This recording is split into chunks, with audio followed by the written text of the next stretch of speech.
Okay, I want to share some things I learned about Stream Deck from this guy right here, StreamWell.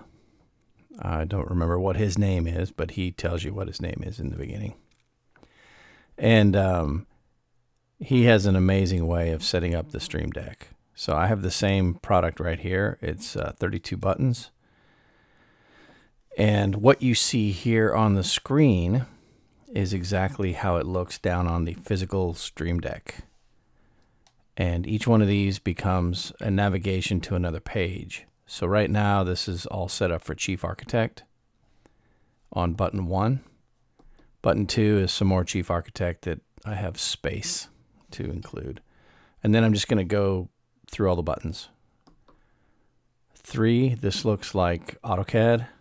Yep, there's the AutoCAD logo. 4 is different websites like Air Tracker, Netflix, music.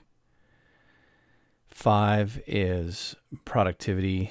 There's pages in Word, numbers in Excel, Keynote, PowerPoint, Omnigraphal, Freeform. There's some good stuff in here.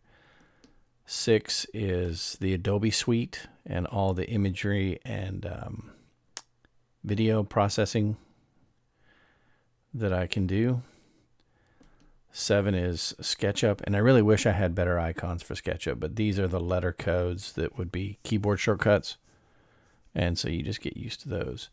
And then 8 is like utilities and apps that I use on a regular basis that are pretty cool, like Renamer or so let me just open one up real quick.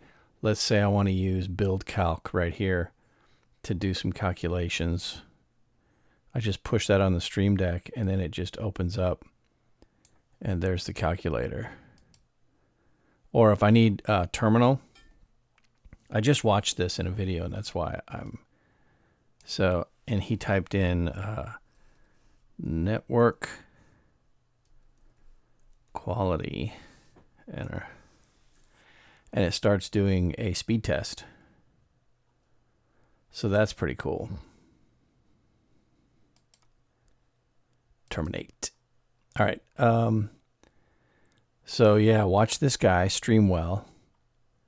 And if you have a Stream Deck, it's really cool. What I'm going to do next is on the mobile device, you can select 8x8. So I can have 1 or 2 rows of direct page switching. And here's what they look like. Let me see if I can. I think it's, I got to think of the command. It's like go to page, and it takes a little bit. You would think it would be something simple, but it's not. And he explains it really well. But I love this. If I had like 2 rows of numbers, and eventually I would have an icon, so I'd put like the Chief Architect icon on these 2, and then AutoCAD icon on this one. And then I could just hit it, and boom, I'd have all the buttons I need. So let's say I'm working in SketchUp. Well, there you go, bunch of shortcuts. See this here? I should actually move this up to there. That would be smart. I don't know. It works perfect right now. I really don't want to mess with it. I made all these icons because I couldn't find any of them. So anyways, there's the video.